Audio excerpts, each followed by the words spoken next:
Hi guys, today we're going to paint these beautiful flowers that I came across at Disneyland.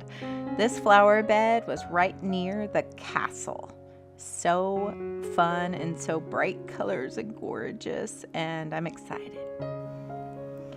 So I sketched them out, and I'm just going to paint a close-up of some of them, and then put the little bits in the background here. So first I'm just putting, see this in the reference photo there, see this bright orange, kind of a really fuzzy fern type. First I'm putting that in, and then you can see that I'm just dotting in this purple because these really aren't going to be the focus of the painting. They're just going to be the background.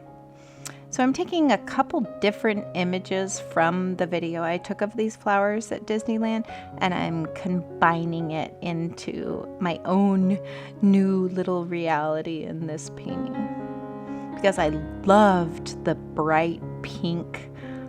If you've watched me paint before, you know that I'm fairly obsessed with the color pink. I really like it. When I saw these pink flowers, I'm like, okay, those are going to be, there they are. I zoomed in. Those are going to be the focal point of this painting. And this is going to be kind of an interesting one. Stick with me, hang in there, because I'm doing these flowers. They're all the same flower, but I'm using a really different technique from one to the next. And because every time I paint, I'm just sort of trying to figure out what works, what colors blend to create what I see there.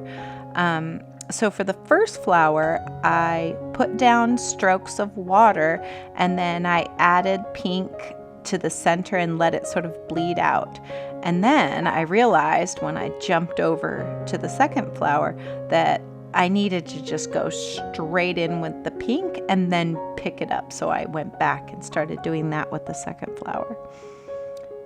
I just found quickly that it worked better to add the bright pink and then pick it up with a clean brush. So now I'm putting this green behind, and you might look at the reference photo and be like, what is she doing? But that is the background for these bright pink, almost little spikes that are in the center of these flowers, and this greenish brown color is what's behind them. So I've got to drop that in and let it dry, and then go in with that bright orange. And now you can see I'm using my favorite palette, these pre-mixed watercolors that I know some, watercolors that are like very watercolor painters are very like against these sort of pre-mixed palettes, but I love it because it's got metallic paints in it, it's got very vibrant paints in it, and it's also got all the different colors of green that I use when I do all my florals. So now you can see on top of that green color, I started to drop in a very bright orange. My reference photo is freaking out a little bit. I don't know what's going on, but there it is. That was fun. A little dance of the image over there.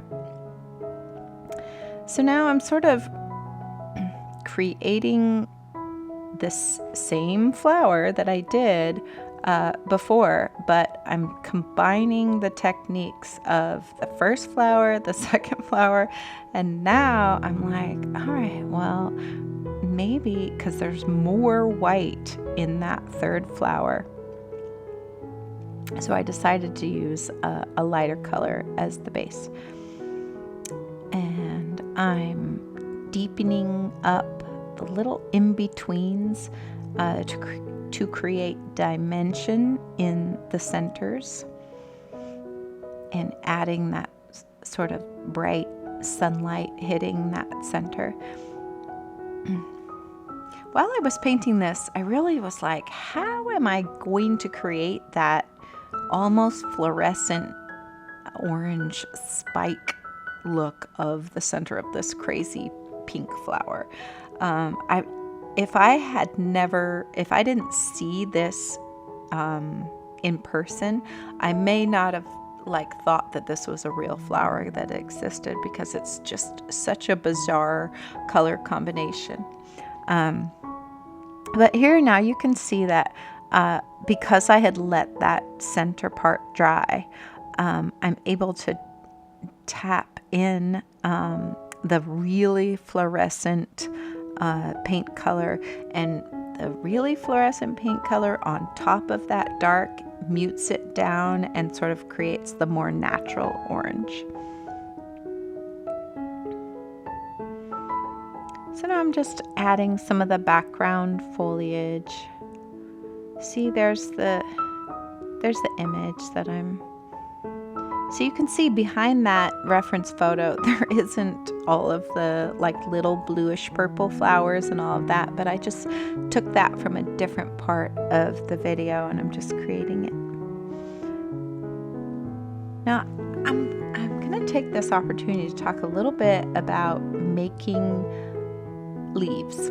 And in this palette in particular, and if you mix your own different colors of green, you'll find out that certain plants have more of a blue-green, and then some plants have more like a brown-green or a yellow-green. And in this image, I use quite a lot of different greens. And I'm dotting it all in. And if you use more than one different color of green, it really adds vibrance and dimension to a floral painting. So I'm just dotting in these. If you look at the reference photo, those really beautiful purpley blue stems really do just look like little dots. So I'm trying to make those sort of the background. And I'm adding in one that is sort of falling down from the center, and that really gives a cool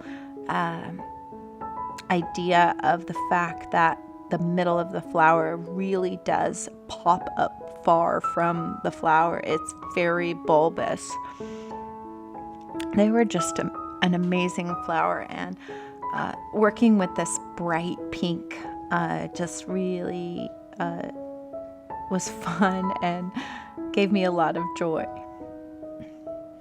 So in the last video, when I was painting the tiki totem head, that was from a picture I had taken when I was in Hawaii. So again, when you go places and you see beautiful things that you were like, oh, these would make a great painting, be sure to photograph them in a way that's not just oh, I'm gonna snap a picture of this.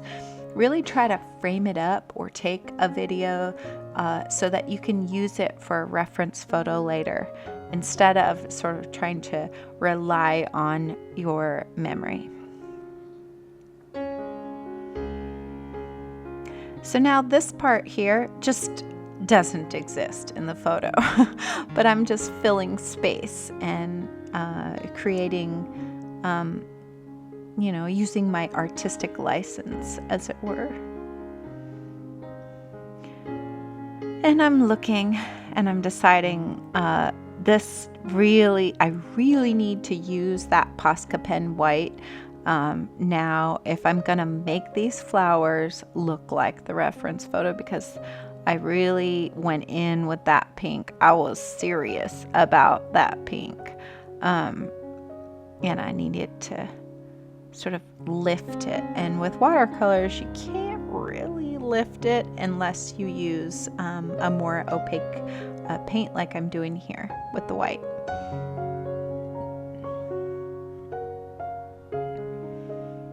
And I'm using my tried and true number 3 grabby.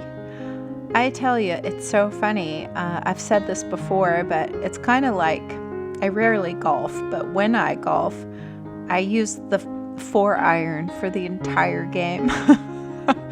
That just might just be, you know, if something's working for you, you just go with it. If it ain't broke, don't fix it. So I really did create this entire painting with this number 3. And this brush is starting to look sort of worse for the wear, but that's all right. I have to get myself a new one. And see that sort of yellowy orange fluffy fern flower? I just loved that, and I wanted to make sure it was represented in my painting. And I'm just adding some of that white to, once I put the white in, I let it dry for a second, and then I put that bright orange on top of the white to kind of make it pop. I mean, how magical is it to recreate a memory of something that really struck you? And here we are. Look at that. Look at, I put all these brushes in like, oh, I use all these brushes. I don't.